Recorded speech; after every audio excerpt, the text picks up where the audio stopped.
The Independent National Electoral Commission, INEC, met on Friday, 15th February 2019, and reviewed its preparations for the 2019 general elections, scheduled for Saturday, 16th February 2019, and Saturday, 5th March 2019. Following a careful review of the implementation of its logistics and operational plan, and the determination to conduct free, fair, and credible elections, the Commission came to the conclusion that proceeding with the election as scheduled is no longer feasible. Consequently, the Commission has decided to reschedule the Presidential and National Assembly elections to Saturday, 23rd February 2019. Furthermore, the Governorship, State House of Assembly, and Federal Capital Territory Area Council elections are rescheduled to Saturday, 9th March 2019. This will afford the Commission the opportunity to address identified challenges in order to maintain the quality of our elections. This was a difficult decision for the Commission to take, but necessary for the successful delivery of elections and the consolidation of our democracy.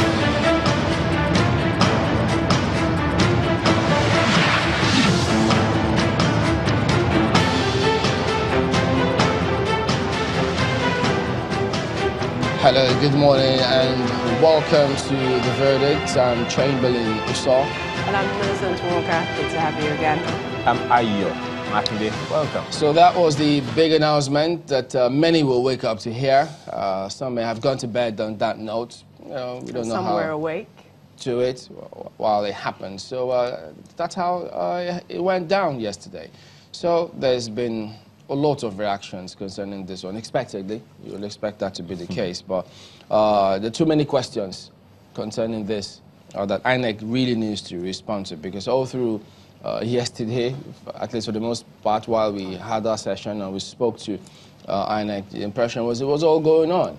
But then there had been reactions from different groups speaking about this, saying, look, certain things were not just going on right at the time, but INEC before now, on that day, yesterday as well, maintained that they were going to go on. But now they say they reviewed their logistics and they were not just ready.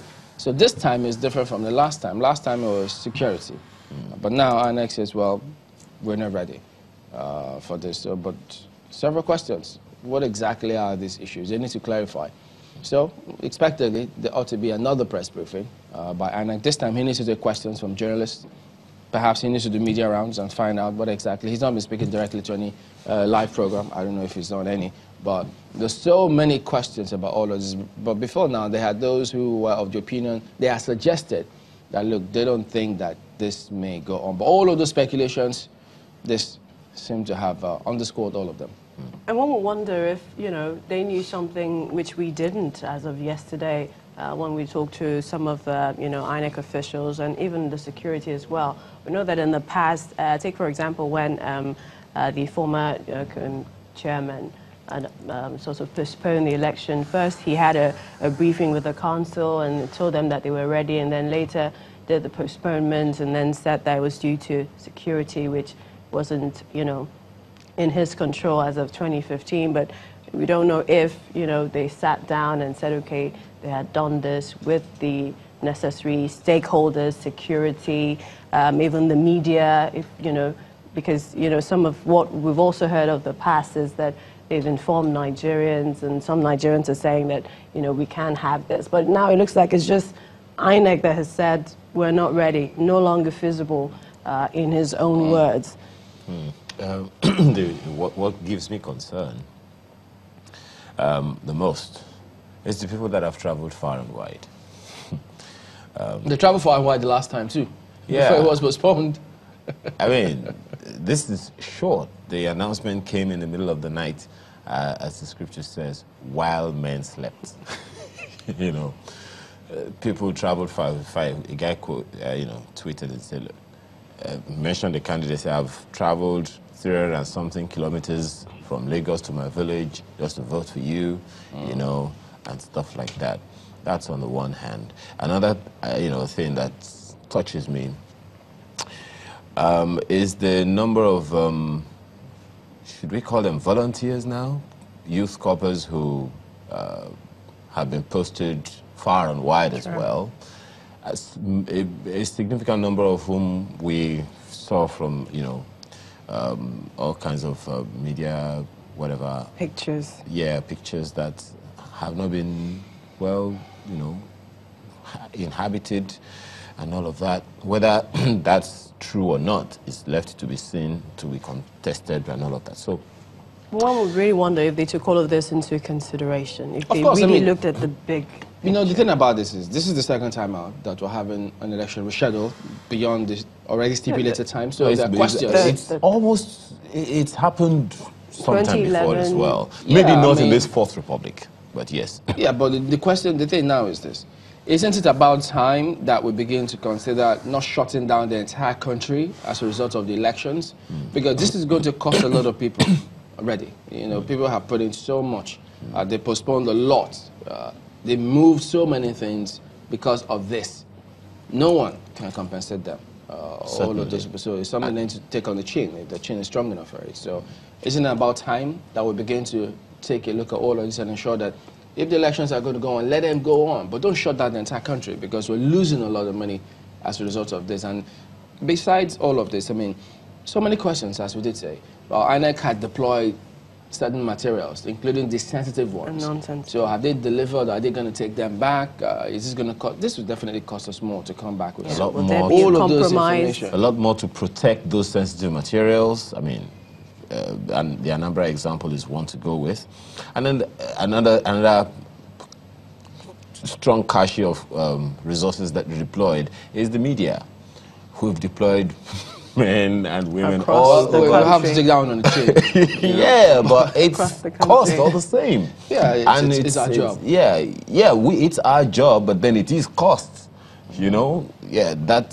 It really is a very serious one that we should also consider. But there's also something that this chairman has said in the past, and that is when one election ends, the preparation for the other next 4 years begins. And on social media, a lot of people have been saying, we had about 4 years to prepare for this. Why postpone? And even if postpone, why just a week? Would 1 week cut it with regards to all we need to do? Well, as simple as that, I guess we're going to have to wait for more details from the INEC chairman, because the most important word used so far is logistics. And you remember yesterday we were also harping on logistics quite a bit. So let's just hope and see that. Hope defer it makes a hard week. And of course, the Hope political again, right? parties have another chance. They have been... Another chance? Okay. Yeah, it's a bit Because more they to spent a lot woo. to... Well, yeah, You they will have to know the spend way this more. works. Well, that's the thing. Where would the money come from? But it's something they have to face. I raised this issue of What money is it? yesterday, and you said it's INEC. It's going to... Which one, yesterday? Yeah. You said, What well, was it? it's INEC. It's going to I have wasn't to... there. I wasn't privy to that meeting. Yeah, budgeted. I'm not sure. I They remember. call something contingency. Contingency, whatever, part of the budget. I don't know. It's really costly. It's costly beyond money. It's costly beyond the economics. It's costly beyond words right now. The social media is agog with displeasure. Expectedly, that's what we expect. Yeah, People need to it's speak agog up on with this. displeasure and all of that. So many people didn't have a night rest at all, simply because of this election. I'm one of them. And now there is confusion. Is the day still shut down?